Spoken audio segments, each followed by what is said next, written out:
Norval, I'm really excited to be sitting with you talking about this today, because there's kind of three groups of people that I'm thinking about as we have this conversation about the importance of a local leader.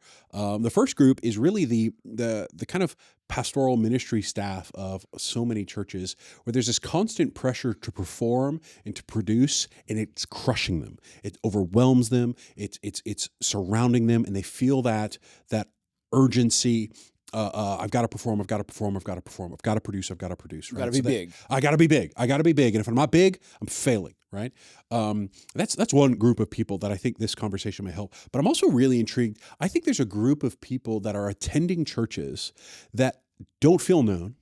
They don't feel seen, and so they're kind of stuck in this consuming Christian cycle, looking for an exit, trying to figure out where else should they go, what else should they, because this just doesn't fill me, this just doesn't feed me, and I think there's something for them in the midst of this. But there's a third group as well. I think there's a group of people that they're really looking and asking, you know, what's the best way? I see the brokenness in the world and I long to see the hope of the gospel change people's lives. But darn it, I just can't find the best way to move that forward. I can't move that needle. And I think today's conversation about the importance and the power of a local leader is going to be a really interesting kind of meld of those three groups. What do you think? Well, I just, when you were talking about, the reaching of the world and all of that, I was reminded that there are, gosh, 3.5 billion people Yeah. who have never heard of Christ. Yeah. Then there is another probably 3.5 billion people on this planet for whom either Christianity is the other religion, Mm-hmm. or it's my religion, but it really doesn't mean a thing. Yeah. It's my religion, but not my practice. Not it's my religion, but not my life. It's That's not better, yeah. my yeah. So this is a massive amount of people. Yeah. And so how is the church going to actually make disciples of all of these nations? Well, And that's where this conversation is so relevant, because it's not going to be through big, massive, great men or women of God, of great leadership. They might be a part of it, but it's really going to be the local leader. I want to talk about that a little bit, right? I want to talk about the local advantage, the indigenous advantage, right? We live in a day and age, which, praise God, there's a lot of benefits to it, the day and age in which we live, all right? But we live in a day and age where I can follow a celebrity pastor. Yeah. I can follow a celebrity Christian. And yet, in my own zip code, in my own backyard, I can feel the complete absence of leadership. Why do you think we live in that kind of a context? Well, you're talking about we follow. We have gotten used to consuming Christianity. I mean, I do it the same. I watch Louis Giglio. I watch Tim Mackey. I watch Tim Keller. I watch sure. some of the pastors in Brazil, and I have to admit, and a lot of times I consume their content. I have no involvement with them necessarily. I have no saying in what their next message is going to be. Yeah. They have no particular saying in my life. And so the online availability of everybody being now at my doorstep may give me the idea that I'm connected to everybody, but I'm not. What I'm really connected to is the pastor of my local church, is my small group leader, is the person that sits next to me on my pew. It's my wife, it's my children, my grandchildren. Well, I think you said it really, really well. I can follow them in a consumption way, but I can't follow them in a carrying the dust off their feet kind of way, right? Picking up the dust off their feet, right? That's that kind disciple, that old Jewish concept of like being so close, you're gathering the dust off of their feet as they walk, and I do think that's an important piece to being discipled, not just consuming the intellectual words or the emotional stories that are shared from one person to another. As great as those might be. Oh yeah, I'm not saying, watching all these international, they're not necessarily celebrities, but internationally known pastors and preachers and leaders doesn't add value to my faith. It does greatly. yeah. But that's not where I am being discipled into the likeness of Jesus. Right. And I think maybe that's an important distinction, is the discipled versus taught, right? Because again, praise God, there have been some incredible men and women that have been able to speak into my life, even though I don't know them personally, even though I can't follow them personally. But here's a question for us, right? We want to talk about the advantage of a local leader. What do you think it does to a culture or to a group when you import a new strategy, or you import a new tactic, or you import before you listen to the local idea or the local concept? Well, I believe it has I'm thinking it probably has a shorter shelf life. Yeah. It may last for a season. It's interesting. If I import a strategy, if I go and consume a strategy, Mm-hmm. I'm being a consumer of that particular strategy that I now put it to practice in my own church. I'm going to generate consumers again. Yeah. Because strategy, again, as important as strategy might be, we are both strategists. Oh yeah. Yeah. Strategy does not replace relationships and culture. Well, and I also think there's the balance of knowing it doesn't replace the relationships, it doesn't replace the culture, but when I import a solution, it really communicates, I think, to the people, you don't know what you're doing. You don't know. You can't. You're not able. I got to imagine there's a degree to which when you import a solution, it's demoralizing. It's frustrating. Maybe sometimes it works. Maybe sometimes you hit it out of the park. Yeah. There's some interesting research coming out now about there are these, particularly in the West, there are these businesses that their entire business is consulting. That's all it is, right?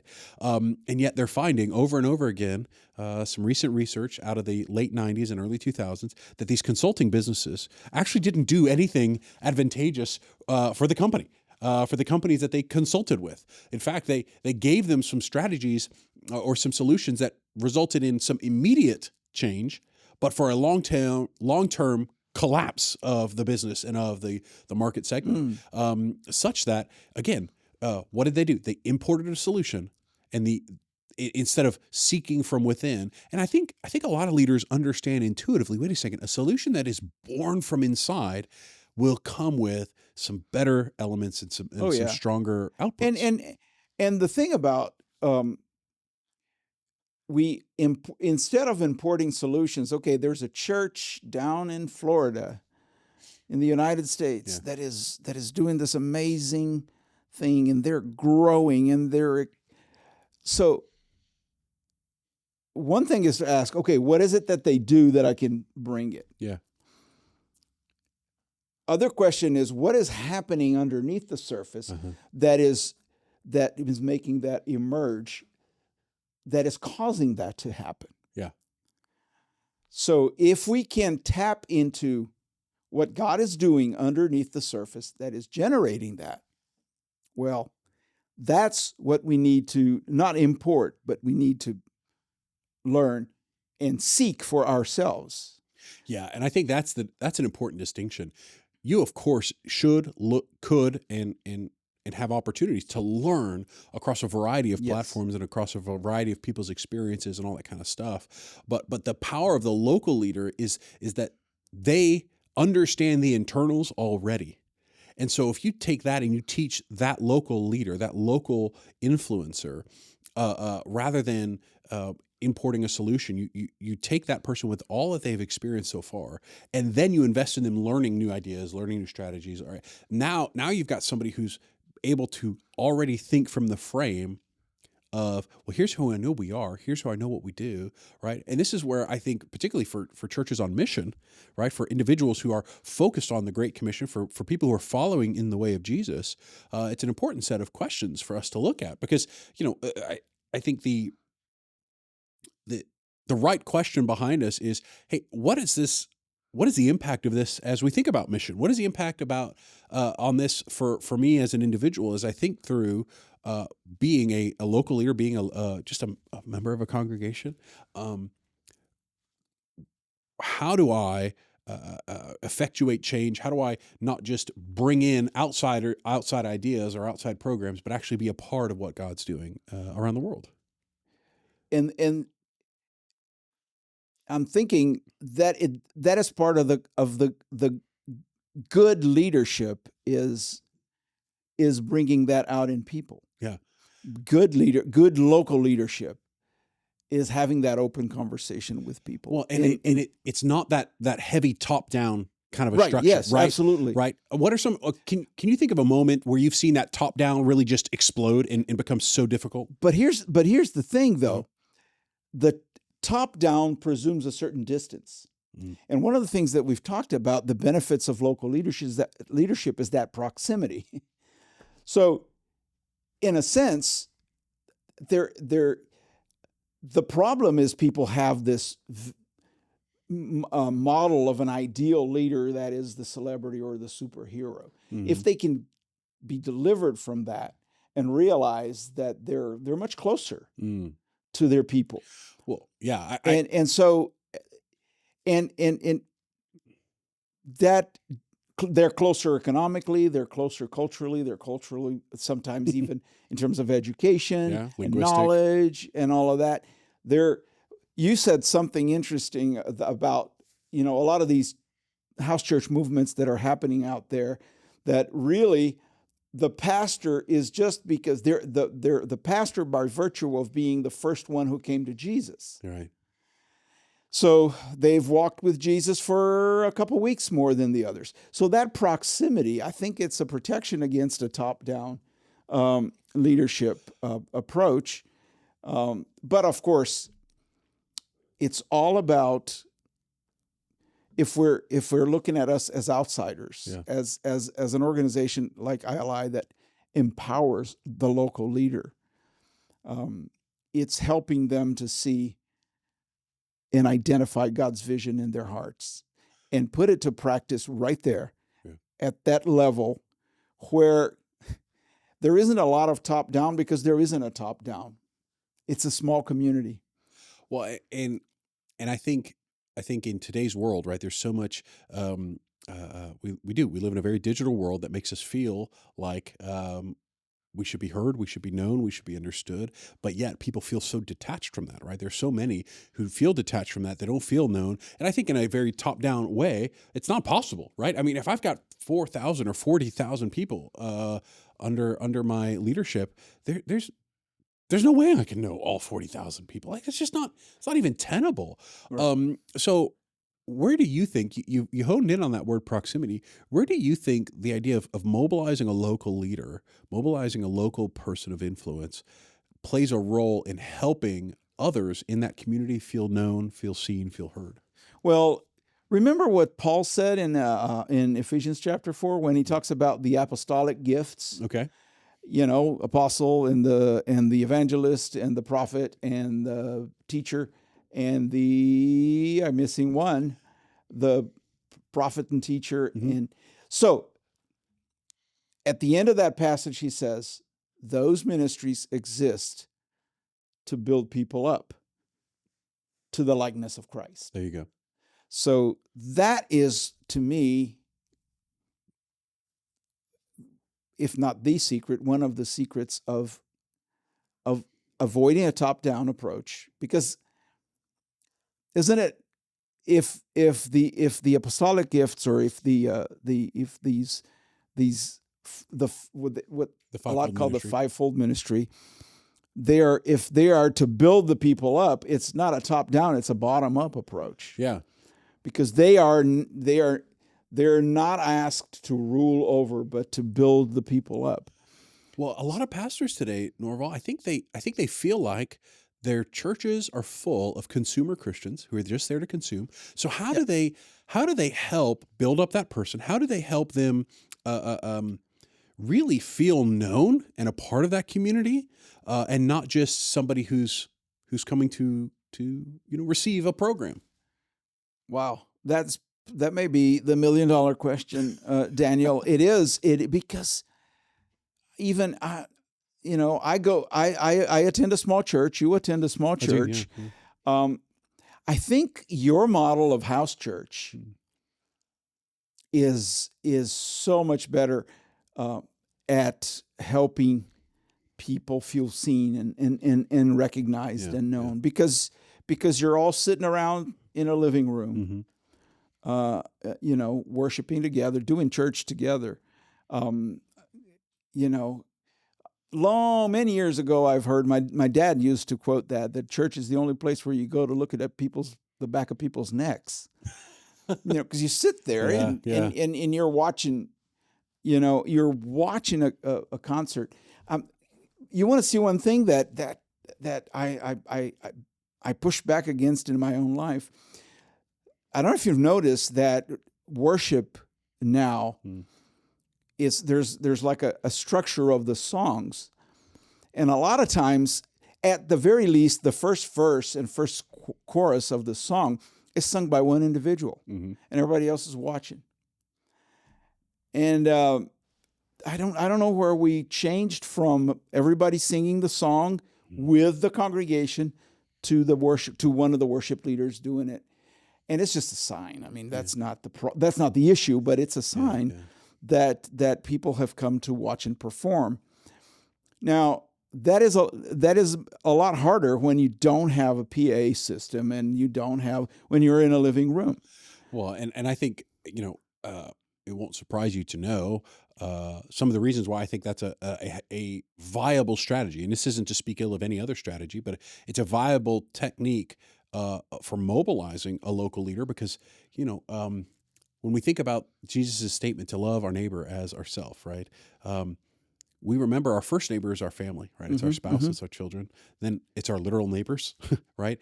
And when a group of believers meet in my home, it's hard to be more local than my home. It's hard to be more local than Todd Drive, right? Like that Right. street is about as local as I can possibly be, and it moves people. I think the way we move people there is by being in their community. And by acknowledging we're both in this community. By definition, we both know each other a bit better because we share so many elements of community already. And I think that's one way to help move some of that is by recognizing, wait a second, there are things that are local to you and there are things that are local to me. And when we share that locality, there's a connection and a deeper relationship that can take place, pulling you out of the I'm just receiving space to the I'm now a member in space. And I think that's an important distinction, an important transition. And I believe another thing about the small and the local is the issue of neighborhood. I mean, I've been thinking ever since we've started here that Jesus talks about loving our neighbor, not the guy on the other side of the city. Yeah. Now, that's a little bit of a shallow interpretation of the word neighbor. Fair. But it just led me to thinking of the importance of that local, be it a house church or be it a neighborhood church congregation. And we live in the South of the United States, where there are churches everywhere, and every now and then, I mean, even on my drive from home to my church, you pass neighborhood churches that are small and that once were the church of that neighborhood. That's right.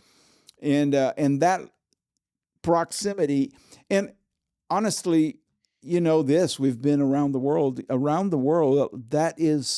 There are many more neighborhood churches or village churches than mega city churches, and that causes an effectiveness of mission that is tremendous. I remember, and we were mentioning this before we started recording. It was during the AIDS pandemic that I believe it was Rick Warren that proposed to governments and to United Nations and whoever else that the only way to stop the spread of the pandemic, of the AIDS pandemic, which was ravaging Africa in particular, was for the only organization, the only human institution capable of doing what needed to be done in terms of the education, in terms of the distribution of the antiretroviral drugs, and all the other things that needed to be done to stop the spread of AIDS, was the local church. Because the local church was local. It was everywhere. It was, to use a medical term, it was capillary. It had that capillarity. It was everywhere. So if you could influence the church would be able to influence. And I believe one of the main reasons why Africa has, or let's say this, one of the main victories that Africa had in the fight against AIDS was the participation of the local church. Well, and I think that connects back to the larger gospel statement, right? If in culture, if there are individuals, and even individuals listening to this, who feel like they're not known, they're not seen, their hurt or their heartache is missed, the gospel and the church, right? The institution of the church, the gathered body, given the mission to spread the gospel, that is an unbelievable mechanism for helping people. In fact, it is the best mechanism for helping people to feel seen, feel known, feel understood, feel connected. But the structure of that is most successful is that local individual, that one friend, and that's what we know about the sharing of faith, right? It's the individual to another individual. So one-on-one interactions that over and over and over again reveal and produce the gospel transformation that we see in people's lives. Norval, if the local leader plays such a key role in this, then I think that the right necessary next question is, how do I reconcile this concept of the importance of a local leader and their impact, but also the knowledge that a healthy church is a sending church?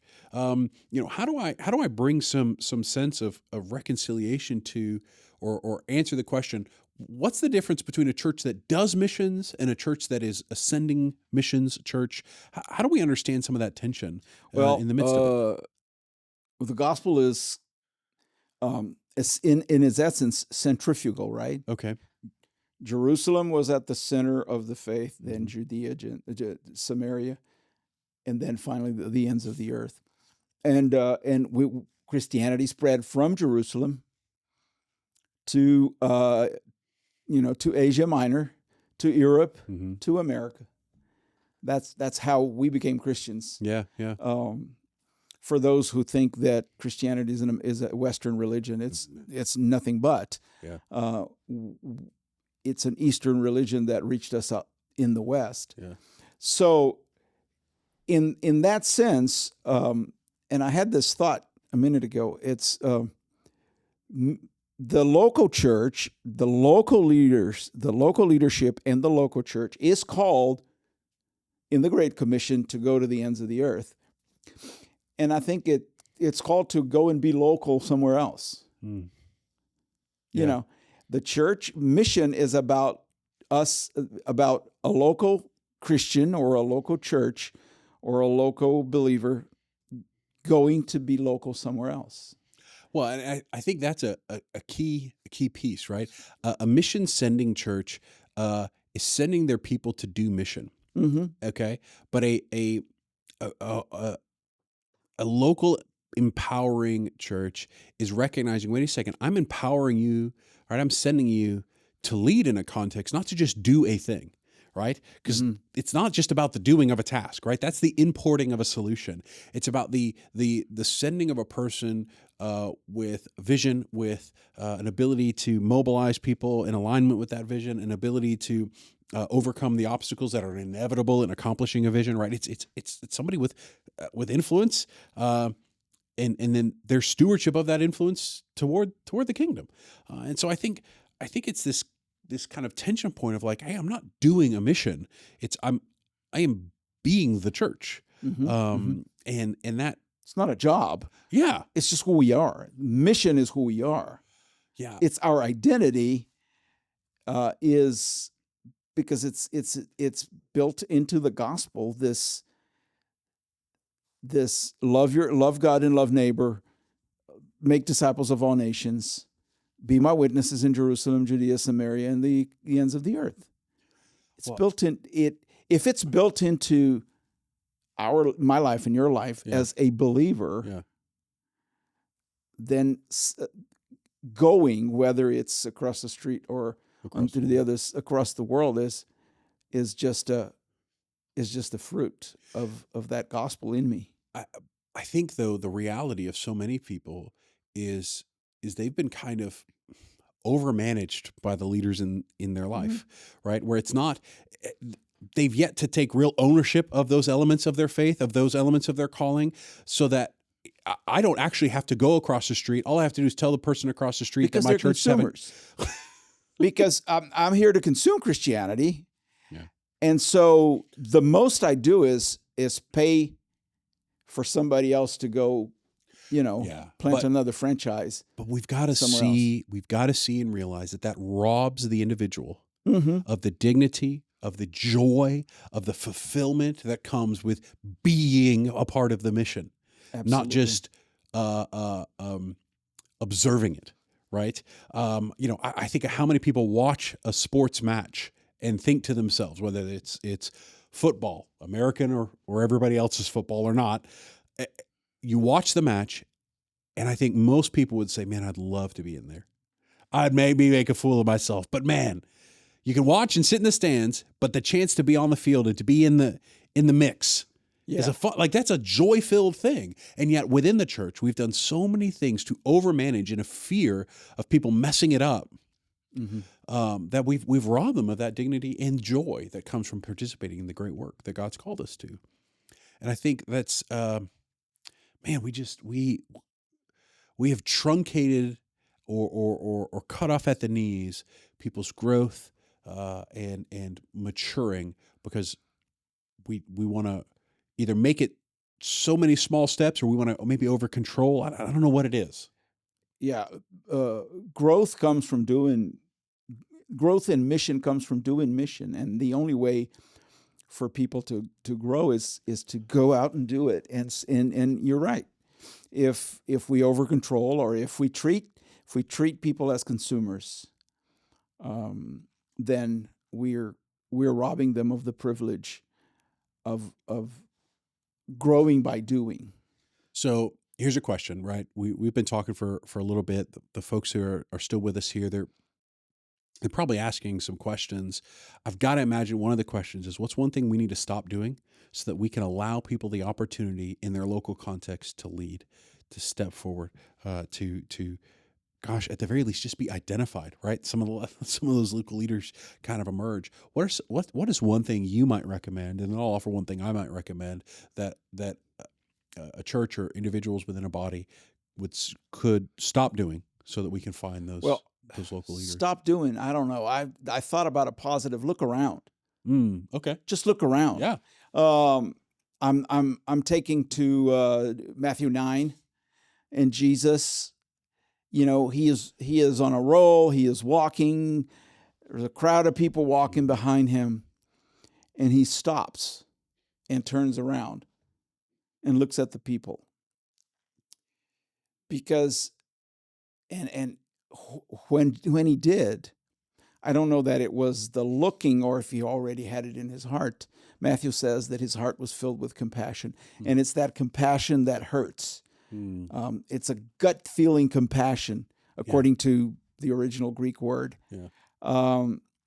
So when he stopped and looked, so if we stop and look, and then the consequence is stop, look around, and then pray. Pray for the Lord to send workers.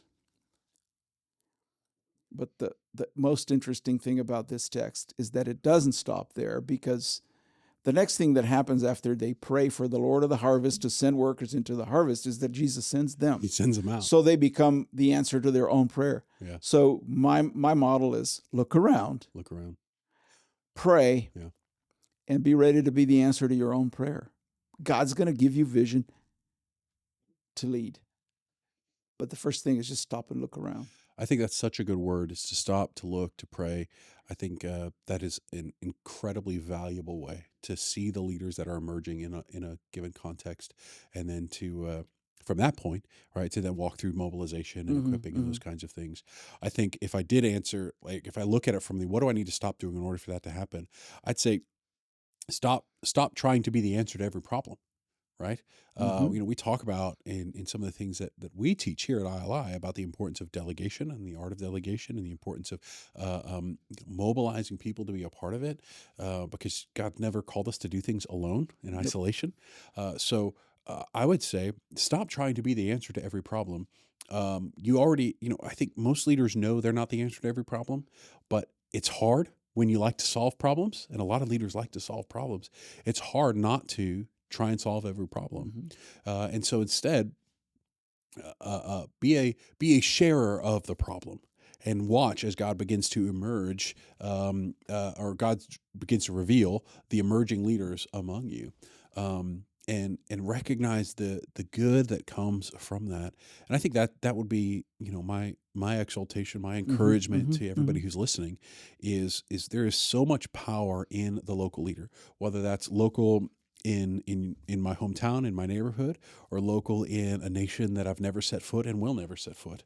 There was a story recently that was shared with me, a country that was open to the gospel for many years, and suddenly closed. And a church of, some 1,200 people was open on one Sunday, and the next Sunday had chains on the doors. And I was talking to the pastor, and they just shared with me, man, it was a really hard day when we realized we had gotten a lot of people who could participate in things, but didn't have a lot of people who knew that they were the thing, right? Church is not just an activity we participate in.